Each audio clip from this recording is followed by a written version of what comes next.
Anolotra candidat hafa tsy ao anatin'ny listra ofisialy navoaka ny CES ny ankolafy Ravalomanana amin'ny fifidianana filoham-pirenena ny Repoblika hafa-efatra. Isy arveny fanemorana ny fanatotana ny bileta tokana izay tokony alefa ao Afrika Atsimo raha ampitso. Miampy 4 arivo isan'andro ny olona sokajina ho mahantra eto amintsika. Lekeny Bozaza Pierrot fa ny fitondrana ny firenena hatramin'izay no nampahantra ny Madagasikara.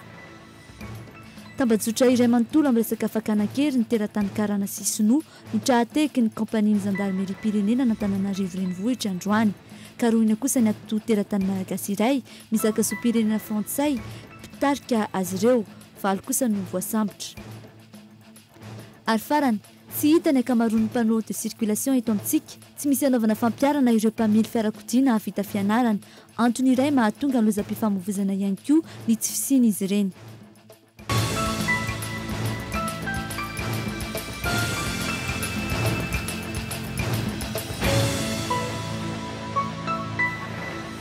Dia mbola faly mitsidika ny tokantranonao indray tomboky lasy tomboky vavy amin'izao hariva izao, manasana ho indray ary anaraka ny fampahalalam-baovao eto amin'ny KOLO TV sy ny KOLO FM hatramin'ny farany. Ny huître eto an-drenivohitra, biby velona hohanina manta, maro mpanjifa, na dia misy ihany koa azy ireo tsy dia tia loatra azy ireny noho ny fofony. Maro ireo avy any amin'ny faritany no tsy manadiny mihinana huître rehefa mandalo eto an-drenivohitra. Kely ity biby fihinana ity rehefa ririnina, 2 sy 3 alina ny vidin'ny karokany ray gony anaovana sakafom-bimby. Raha tsy mitandrina ihany koa anefa mety hiteraka areti-kibo izy ireny. Fanadihadiana manokana ataon'ny Muriel Iandrianina. Roapolo rakely indrindra mivarotra huître eto amin'ny petite vitesse. Ity biby ity izay malaza fa be calcium ho an'ny eny ambany tanàna indray fanalana makafoka. Mahasalama, tsara tsiro hoy ny filazam-pividy sy mivarotra azy ireny. Tsy voatery andany vola be raha mihinana azy ireny. Maro amin'izy ireo ny mpivaro mandeha avy any amin'ny faritany na ireo mpaka-entana eny Ambodinsotra. Ao isaky miakatra aty aho zany dia mihinana an'ilay izy. Dia 2005 isaky ny mihinana zany. Fois par semaine na miakatra 2005. Efatra roanjato ilay izy dia atoniny aminay. Mahatonga anahy mihinana anazy zany dia mahafinaritra ilay tsiro moa misy calcium be amin'ny vatako ilay izy. Dia isaky ny tonga aty zany isaky amin'ny tonga eto Antananarivo dia mihinana an'ilay izy. Tonga anay hihinana huître tsara ilay izy. Isaky ny metsena aty zany zay ho mihinana huître. Dia miaraka vinaigre sy tongolo mihinana anazy zay. Noho ny fiakaran'ny vidiny akana azy any am-pamongady dia nahitana fiakarana ny vidin'ny huître manodidina ny 300 ariary ny 12 roa taona lasa izay, ary rehefa hatramin'ny 500 ariary izany amin'izao fotoana izao. Ny tombony ho an'ny mpivarotra mbola lafin'izy ireo hatramin'ny akorany ny huître. Taloha zany ny huître alaina 150 000 gony, zao efa alaina 250. Dia zay zany no mahatonga vidin'ilay izy miakatra. Dia ny angeda indray rehefa fahavaratra ny huître dia ngeza. Fa rehefa ririnina ohatr' izao zany ny huître dia kely. Dia vidin'ilay izy mora fa tsy lafo be. Telo 700 mba vedy dia majinika 400. 3000 ny dozy an'ilay majinika dia 7500 ilay vavety. Coquiaz, misy mividy coquiaz, comprovanty. Roanjato kirao, 60 000 agony. Miankina amin'ny fiovan'ny toetrandro ny habean'izy ireny ary voasokajy miankina amin'izay ihany koa ny vidiny. Manaraka izany, ny akorany dia efa fitadiavam-bola ho an'ireo mpivarotra, noho izany azo amidy atao sakafom-biby indray avy eo. Calcium mifantatra ny be sy ny maro fa singa amin'ny vantana entin'ny huître amin'ny vatan'olombelona. Misy ioda ihany koa izy ireny hoy ny mpitsabo. Noho izany, biby eo amin'ny fihaonan'ny ranomasina sy ny ranomamy. Tokony izy velona fa tsy maty no hohanina. Tsy mety ihany koa ny fihinanana izany arak'izay mahazatra ankehitriny. Fomba fihinanana azy zany ohatrany hoe fahitako azy hoe tokony esorina ao anatin'le akorany izy. Dia diovina dia avy eo atao amin'ny saosy vinaigrette amin'ny vilia kely na ohatrany. Fa tsy tonga dia hohanina tonga dia miaraka amin'le akorany iny satria ilay akorany zany mety misy loto, mila mitandrina satria mety hidiran'ny otrikaretina koa nefa izy ireny. Ohatrany sifotra ihany ohatran'izany hidiran'ny otrikaretina dia mety havon'ny areti-pivalanana na mety avony fiavaka fohita koa izy satria mety misy zany loto miditra any am'le karazana sy le sifotra le vatany iny dia mety zaiky mampatonga zany hoe mety teraka tsy fahasalamana izy. Na izany azy adigasy ny fihinanana huître aty amin'ny petite vitesse ary ireo zatra izany tsy mitaraina no tsy matahotra ny aretina. Tsy ny gasy ihany fa ireo vahiny ihany koa izay tsy mandalo fotsiny rehefa etỳ an-toerana. Izany ny momba ny huître fa resaka hafa indray ny tekateka. Ivadika eo amin'ny lafy vaovao ara-politika kosa indray isika tsy hipetraka amin'izao ny ankolafy ravalomanana nanatitra taratasy manambara ny fahataran'ny fahatongavan'ny fampahafantarana ny tsy nanekeny ny CES ny filatsahako fidindra matolalao ravalomanana ny ankolafy ny maraina io tetsy ambohita. Etsekilan'izay ny senita ny laza fa miankina amin'ny fanapaha-kevitry ny CES ny mety anovanana tsy ny firafitry ny bileta tokana fanadiny tojo rakotondravony sy ravaka mamiaina. Niverina tamin'ny teny ny ankolafy ravalomanana anolotra kandida indray izy ireo. Hatreto tsy nisy ny filazana hoe iza na izy io kandida io izay nangatahana izy ireo fehepitoana tamin'ny fitsarana mba hahafahany manao izany. Ankoatra izay, angatahana izy ireo ihany koa ny fanafoanana ny didy nivoaka tamin'ny 20 ny volana aogositra momba ny tsy nanekena ny firotsahako vidiny lalao ravalomanana, izany hoe takiana izy ireo ny amoahana didy vaovao ahafahana manolotra kandida vaovao. Manamafy hatrany ny maharadalàna ny fangatahana nataony avy amin'ny ankolafy ravalomanana. Marina tokoa fa nametraka requête teny amin'ny cour électorale spéciale teny Ambohida zany mouvance ravalomanana tamin'ny anarana ramatoa lalao ravalomanana Rakotondray. Les requêtes moa zany de hoe requête aux fins d'acceptation de la candidature de remplacement de madame lalao ravalomanana Rakotondray. Voalaza moa zany fa rehefa hoe tsy ekena ny filatsahako vidinan'ny olona anankiray dia afaka manolotra solony candidat de remplacement na candidat de substitution. Ka dia zay ny nametrahana ity requête androany ity zany mangataka any CES mba hoe anome alalana anay ametraka solony ramatoa lalao ravalomanana zay candidaty natolotra mouvance ravalomanana teo aloha. Tsy mbola misy anarana ao anatin'io requête napetraka io fa filazana fangatahana fotsiny aloha dia hoe mba meo délai zahay hoe ao anatin'ny afrina ny azahoanay mametraka an'izany candidat de remplacement izany.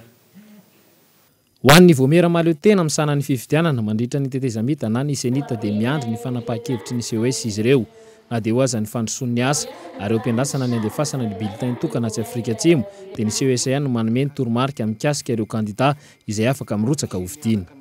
Mikasika ny candidat ho afaka hifaninana amin'ny fifidianana dia mibanjina ny amin'ny CES ny fitsarana manokana amin'ny sanan'ny fifidianana zany ny senita. Efa nisy ny famoahandrareo ny listre ny candidat 3 ifaninana amin'ny fifidianana filohan'ny republika. Amin'izao fotoana izao moa araka nambaranao teo zany dia misy ny ankolafy izay nametraka atota-taratasy any amin'ny CES ndray amin'izay tokony ahafahany manolo ny candidany ao amin'ny fifidianan'izay dia raha misy zany otrohatra ny filazan'ny CES fa mitombo ny isan'ny candidat filazana amin'ny fomba ofisialy dia tsy afaka miala amin'izay ny senita. Raha hoy ny CES hoe 3 ihany no isan'ny candidat dia zay zany no raisin'ny senita, zay no voasoratra ao anatin'ilay bilata tokana. Resaka teknika araka izany ny an'ny senita. Raha araka ny lalàna kosa, ara-dalàna ve ny fanolorana candidat hafa aorian'ny fehepitoana 27 ora ny voan'ny lisitra ofisialy ny 12 ny volana aogositra farany teo. Tsy hanohana olona izay efa ao anatin'ireo candidat misy 13 ny ankolafy ravalomanana raha n'izy ireo mipetraka ny fanontaniana anarana miverimberina Boutsaza Pero samy amin'ny Rakoto Arvelo samy mbola isy fiantsoana ireo ministra nandritra ny fitondrana ravalomanana toa Ndre Ivan Andriasandratra Niony samy mety ho fianakaviana akaiky. Nankatoavany ny fivirimben'ny senita androany ny firafitry ny bileta tokana taorian'ny fakan'izy ireo ny hevitry n'ireo candidat tsirairay ny zoma lasa teo raha tsy ahivina dia samy nanaiky ireo candidat fa samy mitazona ny laharany fa tsisy intsony ny atsapaka vaovao noho izany dia isy ireo laharana voadingana ho an'ireo candidat izay tsy candidat intsony izay tsy ahivina fa miisa 7 notazomina ihany koa ny toetoetrany sy ny bikany efa hita teo aloha ny ilany avia ahitana ny sary famantaran'ireo candidat sy ny sariny miaraka amin'ny efajoro na marian'ny mpifidin'ny safidy kidiny 2 andro no feim-potoana nomen'ny avy any Afrika Atsimo izay efa nanambara fa hiantoka ny fanotana sy ny fanaterana izany aty amin'ny Senity Madagasikara. Nankatoavina nandritry ny filan-kevitry ny gouvernemanta androany ny volavolan-dalàna mikasika ny karaman'ireo mpikambana eo anivon'ny filan-kevitry ny fampihavanana malagasy na ny FFM ho an'ny ministeran'ny filoha-ndakosa indray dia nankatoavina ny volavolan-dalàna amin'ny anokafana sekoly nasionaly ho an'ireo manambonina lefitra ary ahafahana mandray vehivavy ho isan'ireo mpiofana. Noresahana ihany koa nandritry ny filan-kevitry ny minisitra ny mikasika ny passeport elektronika izay naseho voalohany teo anivon'ireo mpikambana eo anivon'ny gouvernemanta. Tsy noresahana nandritry ny filan-kevitry gouvernemanta arak'izany ny mikasika ny mety fanoloran'ireo ministra izay kandida ka efa nametra-pialana na dia efa nanambarany mahakasika izany aza ny prime ministre Omer Berzika. Andrasana arak'izany ny filan-kevitry ny ministra Rahampitso. Eo amin'ny lafiny fandriam-pahalemana olona pakan-keriny miisa 7 no tranteaky ny kampaniany zandarmaria-pirenena Antananarivo renivohitra Fakomaly. Tratra niaraka tamin'izy ireo ihany koa ny basy iray sy ny moto 4 fitondran'izy ireo manao ny asa ratsy sy ny malagasy avokoa ireto voasambotra ireto ary teratany sy nosy karana no lasibatra izy ireo amin'ity resaka fanaovana kidnapping ity. Fanadihadiany Fabrice Tatatsiresy. Tambazotra iray manontolo ireto tratra ireto saingy mbola ifampitadiavana ny atodomi-kotrika na ny lehiben'izy ireo izay fantatra ankehitriny araka ny fanazavany zandarmaria-pirenena fa teratany malagasy mizaka ny zoam-pirenena frantsay ary efa nigadra teto no ity resaka fakana-keriny ity. Raha ny fanazavana nomeny tompona andraikitry ny filaminana ihany ny fivezivezen'io gasy vazaha taratasy io any velany no mampanano sarotra ny fisamborana azy. Ny atodomi-kotrika an'izy ity zany dia vezivezy eto makany andafy mitsaiky misariny cerveau an'izy io zany eto mbola tsy tratra fa gasy izy io zany fa mivezivezy manana nationalité frantsay dia mivezivezy eto Madagasikara mandeha makany andafy ary tiana marina fa olona efa recherche resaka mpanao kidnapping efa nigadra teny Tanimora resaka kidnapping zany hoe namandreo mahandry fianakaviany mahandry le matrice ry lama ihany le olona reo. Ahina tsy hiverina eto Madagasikara intsony arak'izany ny lehibe n'ity andiany Jolay ity tahorinany natratrarana ireto namany reto. Izy valy reto ny mpanao ny action. Enina mpisambotra sy pakakeriny mivatana, vehivavy iray mpikarakara sakafo ny takalinaina ary zandary amperinasy iray mpamatsy fitaovam-piadiana sy fanamiana. Teratany karana sy tompon'orinasa frantsay maromaro teto Antananarivo sy tany amin'ny faritany no efa lasibatry ny fakana-keriny nataon'ity andiany Jolay ity. Santionany amin'izany ilay karana nahazoan'izy ireo vola 2,7 sy €1 tamin'ny volana Jolay 20 sy 20. Ny fisamborana natao zany dia nafahana nanasambotra olona anankifito ka ny ray amin'ireo vehivavy ary gendarme amperinasa miasan'ny dekony anankiray. Le vehivavy moa ny asany dia mpahandro zany sakafo mandritra le fitazomana n'le olona otrano. Le gendarme anankiray dia nitononony zareo fa anisan'ny mpamatsy teny anazy mandritra n'ireo asa ratsy ataon'ireo. Rehefa natao ny fanadihadiana dia niaiky izy zareo zany fa nanao fiomanana tamina kidnapping nateratany karana io sy nanao kidnapping tamin'ny 6 août 2012 anakarana iray amin'ny varotra Andravoahangy izay nazahoany vola fahiny mitetina 1 milliard sy vola vazaha 200 000 €. Rehefa nitoizana ihany koa nefa ny fandihadiadiana makasika an'ireo olona ireo dia niaiky koa izy fa nanao kidnapping anankiray koa tany Fort Dauphin tamin'ny volana Jona 2012. Eo tamin'ny ritran'izany no nasamborany zandary any Setra. Isetra no nanomeny anarany akamaroana izy ireo. Misy ifandraisany amin'ireo Jolay efa fantatra anarana toandrila masy mahandry ihany koa izy valy reto. Rehefa jereny ity tambazotra ity dia toy manamarina fa tsy mitombina ny fiheverana fa ny samy karana ihany no mifampakakeriny noho ny resaka mafia. Andrasana kosa ny fivoaran'ny fanadihadiana. Mbola vaovao avy eny anivon'ny mpitandro ny filaminana fisolokiana sialatra iaran'izany ihany koa ireo olon-tsotra mandefa fampilazana varotra amin'ireny gazety isan-karazany natokana ho an'izany ireny. Tratran'ny mpitandro ny filaminana avy eo amin'ny service de la police judiciaire etsy Ambohida tamin'ny alahady farany teo ny lehilahy iray antsoina hoe Antony mpisoloky sy mpangalatra fitaovana raitra toy ny ordinateur sy telefonina hika farany efa nahatratra 20 tapitrisa ariary ny vola azony tamin'izany. Fanadihadiana. Elan'ny tsapatsapany ty mpangalatra sy mpisoloky avolety ty ka sendra ny vy mamay. Efa nahazo vola 2 tapitrisa ariary tamin'ity tovovavy ty noho ny famitahana sialatra ny mbola saika mitaka ny anadahany indray taty aoriana.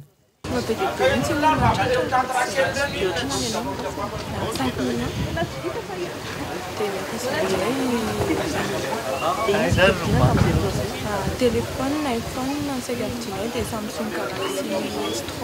T'es né là, ça tombe mou rappelé, 1,750,000, c'est pas mal. Mais choix, mais gratuit, tu n'es pas en liquidation, on a marchandise, on a cherché, tu m'as dit à l'étape, on a rapidement. C'était le même thème français, Tadidin'ity tovavy ity ny feo tamin'ny telefônina ny antso ny anadahana ka niantsoana izy ireo polisy natao ny velam-pandrika. Sarina teo ty mpangalatra sy pisiloko ty. Le anabaviny io 5 millions moa vola azony taminy le namany nahazoany teo amin'ny 2 millions 5 teo daholo. Dia tadidin'le anabaviny zany hoe le feon'le olona namandrika anazy zany alohatsika hiantso polisy.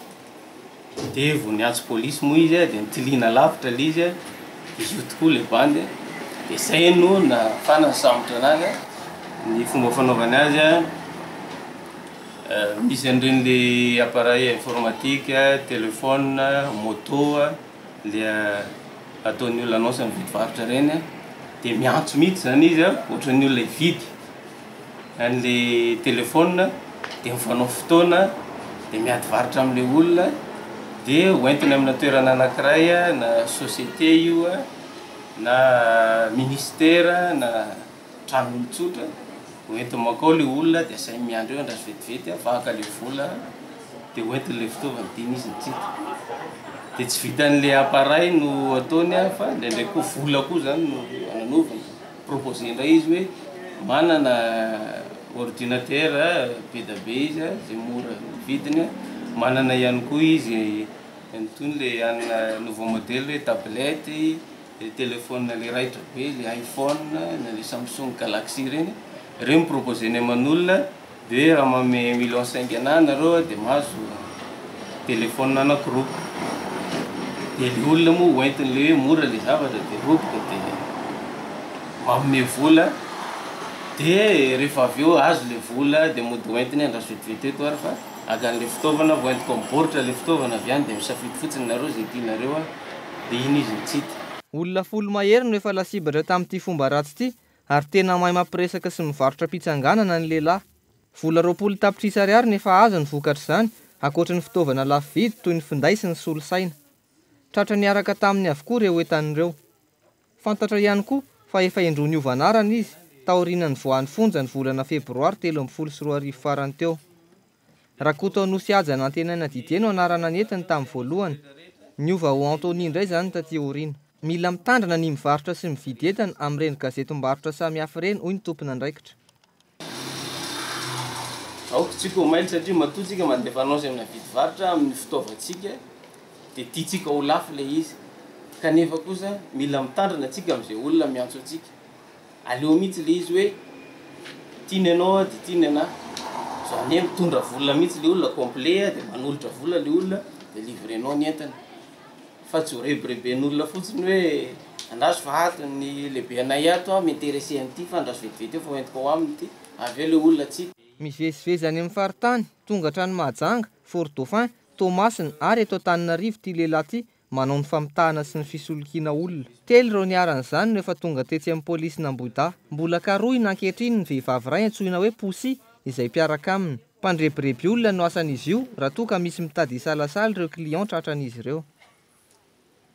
Vaovao sosialy kosa indray tovavy tsy ampy taona iray 17 taona no tratra niaraka tamin'ny rongony 17 fonosana sy sachet lehibe iray misy vovony milanja 500 grama teny Tanjombato fantatra fa mpivarotra rongony izy ity ka olona mandalo no mpamatsy azy isan-kerinandro 7 ariary no fantatra fa ivarotany sachet iray izay ahitana 20 fonosana efa nitoboka teny Antanimora hatramin'ny volana aprily 2024 ny reniny no ity resaka rongony ity omaly izy no voasambotra teo ampikarakarana rongony amidy fantatra fa mpianatra sy ireo tanora tsy anasa no tena mpanjifa azy.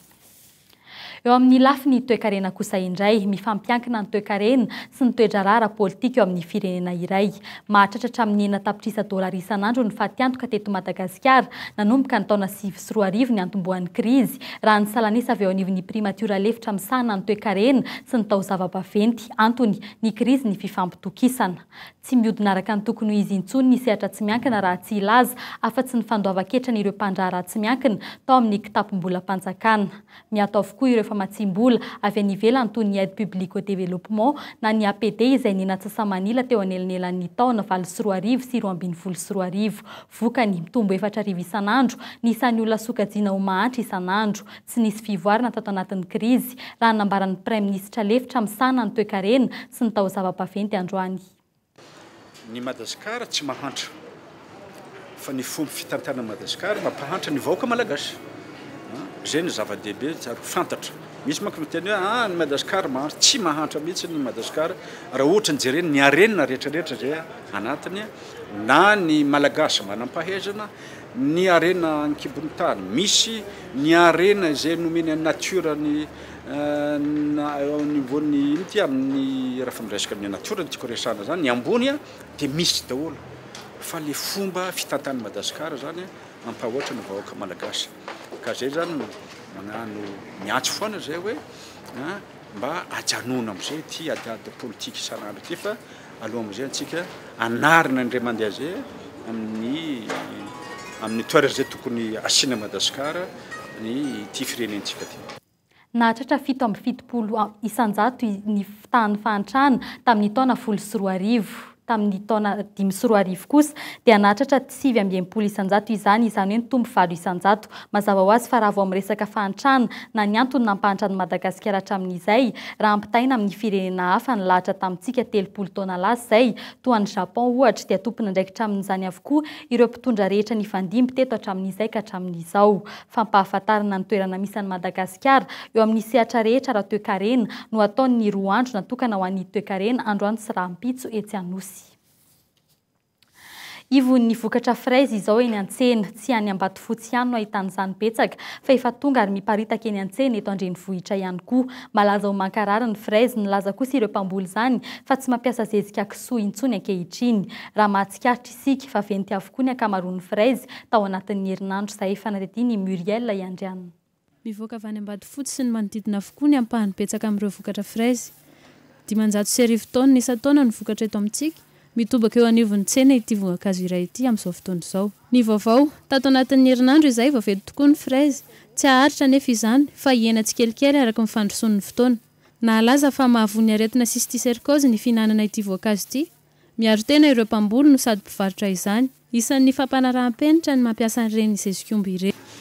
Resaka fanadiovana azy aloha zany amin'izao fotoana izao tsy misy atahorana mihitsy na dia raha mangatsika tsotra raha tsy manina zany hoe miakina tsirairay zany fieritreretana an'ilay izy. Miakina amin'ny tsirairay izay mpividy. Ohatra hoe manaeritreritra hafahafa izy dia ohatra hoe mampiasa sirop na mampangotraka rano.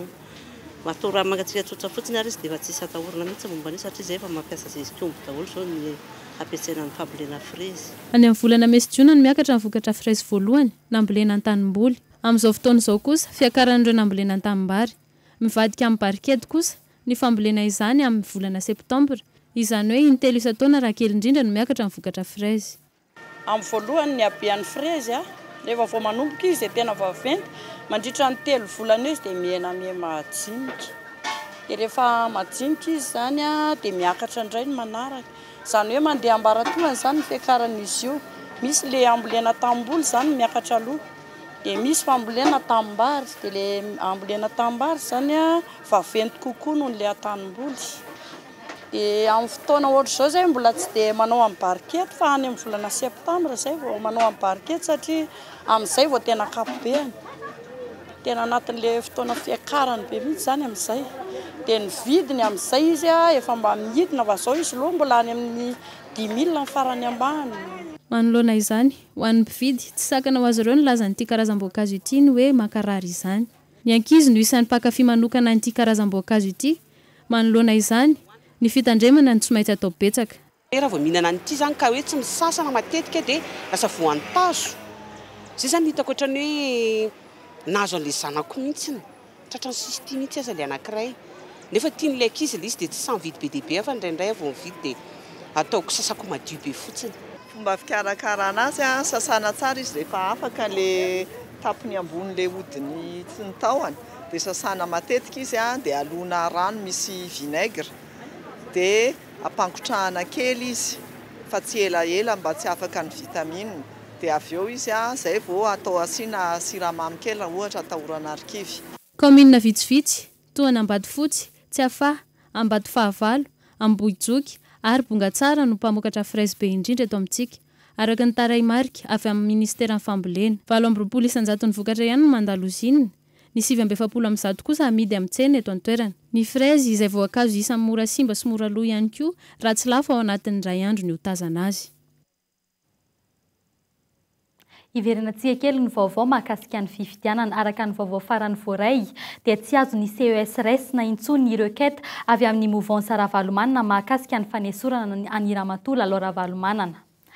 Lafim-baovao afa kosa indray nakaiza ireo panneau na ireo takela-by natao any fifamoivoizana eto an-drenivohitra sahirana mafy ireo mpamily avy any amin'ny faritra tonga eto Antananarivo amin'ny tsy fisian'izy ireny intsony mitaky ny hamerenana azy ireny ihany koa ireo mpampianatra mpamily fiara. Ny tsotra indrindra aloha mandra-piandra izany aleo mandefitra ihany rehefa eo ambony volant fanadidiny Ilta Asinjo. Ny fifamoivoizana eto Antananarivo aiza ny fandraisana andraikitry ny tanàna sy ny sampandrarano fifamoivoizana. Nakaiza ny akamaroan'ireo takela-by toro lalana amin'ny fampiasana ny lalana. Lasa teoria fotsiny izany any ampianarana auto-école. Tsy hita kosa izay ampiasaina azy rehefa mitondra eny an-dalana, indrindra amin'ireo toerana izay ifaninana na ifamezivezena be eto afovoan'ny renivohitra. Mbola misy izy ireny amin'ny toerany saingy vitsy dia vitsy. Olana goavana ho an'ireo mpianatra mamily fiarakodia. Fotodrafitrasa zany resahana amin'ilay resaka signalisation routière io dia raha mitenena hoe tsy fahampiana na tsy fisiny inona no olana dia tena misy olana mihitsy io satria ho an'ny mpamily vaovao zany indrindra tsy mahafantatra n'ilay famantarana nisy teo taloha. Ndao ataontsika hoe nisy takela-by stop teo amin'ilay lalana. Zany hoe izay avany amin'iny lalana iny zany tokony mijanona kely aloha manaja ny visy havana zay vao mandeha. Tsisy tsony nefa fa lasa mipangalatra ilay izy na nisy nanongotra ilay izy dia tamy avany ilay mpamily vaovao dia miazakazaka izy satria tsisy ninona eo. Dia mety ho alaim-panahy izy eritreritra hoe priorité à droite eto. Mety ihany koa izy toa dia mieritreritra hoe samy mandeha fotsiny dia eo dia mampitranga loza zany ilay izy. Ka zay zany tena loza teraka ilay tsy fisiny ireny. Miteraka loza mpifamoivoizana ilay izy zany. Ka na eo ary ilay hoe finiavan'ilay mpamily mety mba hoe hanaja ny famantarana misy eny ilay zavatra vazainy tsy misy. Dia eo zany anisan'ny olana lehibe mihitsy iny zany. Efa ela no misy nangalatra na mivilana dia avy eo tsy hita izay alain'ireo takela-by natao hanorona ny fampiasana ny lalana eto an-drenivohitra. Fa hazarana sisa matetika no ahafahan'ny mpamily mandrindra ny fomba fitondran'izy ireo ny fiara. Mamantatra hoe priorité gauche ou droite raha tsy misy panneau dia indraindray ianao mandefitra teraka olana raha tsy izany. Fazarina ihany, fazarina ilay izy fa avy dia réflexe hoe anona fotsiny mandray hoe eto zany efa hoe priorité zao dia ohatr'izao mandray. Fa amin'ny ankapobeny zany tena ilaina ilay panneau. Indraindray ianao sahirana ihany manavaka an'ilay izy tsy hoe tia mandeha aloha sa tsy tia mandeha aloha. Zay aloha somary mitebiteby ihany. Satria be da be ny inona moa zany ny tômôbily mifamezivezy eto Antananarivo. Ny embouteillage sy ny sisa dia ohatrany sahitsahirana ihany zany chauffeur ny mitondra tômôbila. Vokatry ny tsy fahampian'ny panneau de circulation eto an-tanàna raha ny tokony hanajana tsy misy tomika ny lalàn'ny fifamoivoizana no ataondreo mampianatra mamily fiarakodia. Matetika izy ireo no lasa mampianatra ny mpamily rehetra andefitra rehefa manoloana ny kiodalana na fiolanana na lalana mifanena manahirana azy ireo. Dia mitandrina dia mba mandefitra kely satria tsy verin'ilay mandefitra kely enina segonda eo anao raha mandefitra inenina ipito imbalo ianao any manamatonga any amin'izay toerana tsy very 2 minitra akory ianao raha 1 minitra farafabetsany dia ho fatan'izay ve tsika menakava fa tokony mba hiroso amin'izay zany no mandrapa lavirarin'ilay fotodrafitrasa. Terina ny sainy tanàna Antananarivo mila verina ny panneau eto amintsika indrindra ho an'ireo mpamily vaovao mba hisorohana ny fandehanana anjambany iteratosa. saika ireo takelaka manoro ny lalakombana no mbola hita vitsivitsy raha ho an'ny etsy avoanana rakely sy manodidina izay ivony renivohitra. Eto Sorana Zamoa efa arafesena tanteraka ireo takela-by avo toerana sisa tsy lasan'ny mpangalatra. Latsaky ny ray volana idiran'ny mpianatra manomana sahady ny fiatrehan'izany avy eo amin'ny FIMA FM manomboka rahampitso fa 7 ny volana Aogositra ka hatramin'ny 1 volana Septambra ity foara ity izay tanterahana etsy amin'ny lapan'ny kolontsaina sy ny fanatanjahantena Mahamasina trano efa mihoatra ny 200 no hitao. Entana natokana ho an'ny fidiran'ny mpianatra no tena hibahana fa eo ihany koa ireo fitaovana maro samihafa toy ny akanjo sy ny kiraro, ny fanaka sy ny kojakoja maro samihafa ary indrindra ireo teknolojia vaovao isan'ny ampiavaka ity andiany ity ihany koa ny fisian'ny zomba mandritry ny 3 minitra mahery no tokony atratratra amin'ny 5,700 ny fihenam-bidy amin'ny vidin'entana mandritry ny ity bac to school ity. Eo amin'ny sehatry ny zavakanto ny safidy ny ivelona amin'ny mozika atao ny label Gasploit mpamokatra rap gas raha ny famaritan'ireo mpihira mpikambanao dia sady azo andihizana no azo andefasana hafatra ny rap gas namoaka ny vokatra noman'ny efa ela ny Gasploit omaly hita ho ahy izay ny lohateny rakikira ny Agrad Skies izay ahitana hira miisa 7 ka nahitana ny fandraisana anjaran'ny Marion Oday ary Nki nampafantatra ihany koa ny fahatongavan'ny mpanakanto fahiny Absoldray izay teratany Amerikana ihany koa ny Gasploit isy ny hetsika ho karakaraina atoato fanampanazavana. Antony déjà le mikarakara ny hetsika misy any Amerikana juste hoe officialiser le côté international ny label Gasploit sy hoe officialiser na rap gas satria zay efa nanomboka tamin'ny le hetsika fontana ny session dia nanao efa reconnu amin'ireo battle ligue battle any andafy reo dia zay zany efa pagoavana be dia zay nanaovana andro hetsika reo zany officialiser ny zavatra voalohany sy tsy farany zany fa mbola émission ny artiste hafa ho avy dia ny hetsika ho avy zany dia zao 31 août zao amin'ny CMD lakanalakely nouvelle signature miaraka amin'ny cuifinetra zay artiste vehivavy tsota asikina OGH dia orchestre spécial Absoldra avy any New York dia 7 septembre io ny édition fatimy ny fontana ny session. Rahampitso no hifantana nitarika mandray anjara amin'ny festival Dance Africa 2024 ny ekipa ny Brooklyn Academy of Music na ny BAM ny dinentim-paharazana nefa maneho ny matianina no tena ilaina amin'izany fampiofanana ny États-Unis izay omeny BAM no azon'izay tarika voafidy Rahampitso fanampanazavana. Atrzay ny mozika trano no nomena lanja ka afaka nivelatra ny ampitan-dranomasina. Ankehitriny kosa nomena sehatra ny dinentim-paharazana tamin'ny alalan'ny festival Dance Africa 2024. Madagasikara no voasafidy loha laharana amin'ity festival ity izay tanterahana any Brooklyn, États-Unis. Ny farana 20 Aogositra teo ny farafandraisan'arina ho an'ireo nikasany andray anjara ka 7 izy ireo no namaly ny antso. Efatra ny vosikajy faninana Rahampitso mandritra ny fifantenana farany izay ho tsarain'ireo avy amin'ny BAM na ny Brooklyn Academy of Music dia nitarika Di Saraga, Vonina Voko, Randry Ernesta zanany, Arbakmanga, raha ihany kosa nitarika ho safidina. Fanomezan-danja ny Di fotony zany hoe ny dinentim-paharazana tsy misy fangarony misolo tena ny Madagasikara amin'ny ankapobeny, miampy fahaelana sy mahamatianina eo amin'izay taranjo izay no tena ilaina amin'izany. Azo fampiofanana any amin'ny BAM moa ny tarika voafidy andray anjara amin'ity festival Dance Africa 2024 ity. Tapitra treo ny fampahalalam-baovao iny tomboky lasy tomboky vavy isaoranao niaraka taminay hatramin'ny farany mamefy taonanao indray ho amin'ny Rahampitso tahaka izao veloma tompoko.